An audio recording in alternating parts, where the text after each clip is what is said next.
Gente, boa tarde. Primeiramente, eu gostaria de destacar a importância de espaços como esse, construídos coletivamente, construídos por meio da sociedade civil e que conseguiam englobar no mesmo espaço agentes do Estado, agente da sociedade civil, parceiro de outras instituições, gente até de fora do país, que veio tentar pensar, discutir e, mais do que isso, dar diretrizes de como caminhar em meio a esses 14 meses que a gente tem sofrido muito. Infelizmente, até o momento, o Brasil tem dado um exemplo a não ser seguido de como enfrentar a pandemia. Nossos números são terríveis, nossos números são muito ruins. A letalidade é ruim, o número de casos é ruim, os meios de controle são muito ruins. E a gente sabe como tudo isso se deu. Poderia ter sido pior, isso é verdade. Se não fosse a articulação de estados e municípios no enfrentamento da pandemia. E aí eu gostaria de falar um pouco sobre o papel decisivo que os estados desenharam em meio à pandemia da Covid-19. Como vocês sabem, o Brasil adota desde 1891, desde a primeira Constituição da República, a federação como instrumento do governo brasileiro. De toda sorte, de 1891 para cá, muita coisa mudou. E a gente não pode dizer que o federalismo se impôs como realidade no Brasil até 88, porque isso aconteceu das mais diversas maneiras possíveis. A gente poderia dizer que vivia quase um federalismo nominal, porque ele não existia de fato.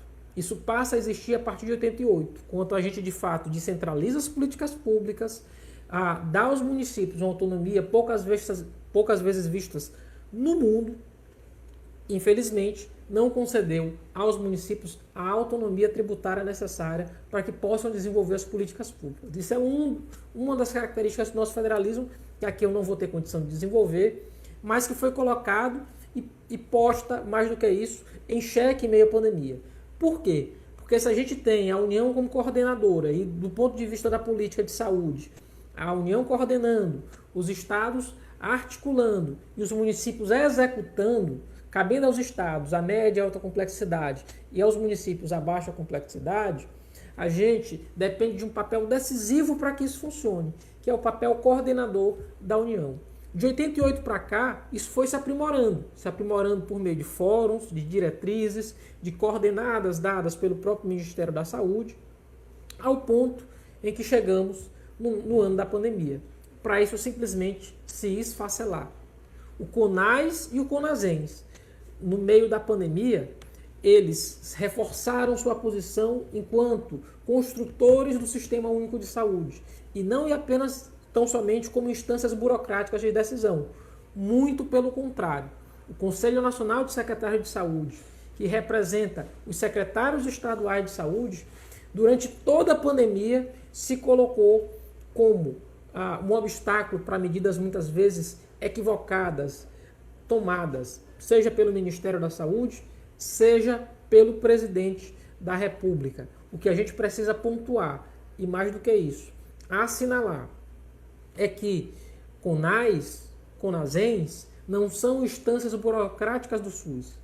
Eles são instâncias decisórias do SUS, que tomam essas decisões conjuntamente com o Ministério da Saúde. E o papel das secretarias estaduais de saúde em meio a essa pandemia foi poder assinalar isso e poder dizer com todas as letras que as secretarias estaduais de saúde não concordavam com o papel vergonhoso que o Ministério da Saúde teve de desempenhar durante a pandemia. A gente sabe que, na verdade, a gente teve um único ministro da saúde e não 4, como a gente poderia dizer. Não, mas foram 4 os ministros que o Brasil teve em meio à pandemia. Não, não é verdade. Teve um. E esse um foi o presidente, que boicotou todas as medidas que o SUS estava preparado para fazer. A gente tinha logística para estar lá na ponta, mesmo nas cidades menores. A gente tinha uma atenção primária, que com todas as suas dificuldades, estava nos mais pontos, nos mais diversos pontos do Brasil. A gente tinha um exército à nossa disposição para fazer testagem em massa, que são os agentes comunitários da saúde. Nada disso a gente usou. A gente, pelo contrário, teve de brigar por diversas vezes junto ao Supremo Tribunal Federal para poder firmar a nossa autonomia. E para dizer que sim, as secretarias estaduais de saúde, elas fazem parte do SUS e elas não poderiam concordar com a forma que o SUS estava se portando no enfrentamento da doença da Covid-19. Infelizmente, os resultados a gente tem até aqui. E eu posso dizer, sem sombra de dúvida, teria sido muito pior se a gente não tivesse esse papel decisivo, de dizer não ao que estava errado. O Fórum Direito Já, portanto, se porta também no mesmo sentido da gente, de tentar fazer mais com menos, de tentar fazer mais por todos. Cuidar de todo mundo é necessário, vacinar todo mundo é nossa obrigação.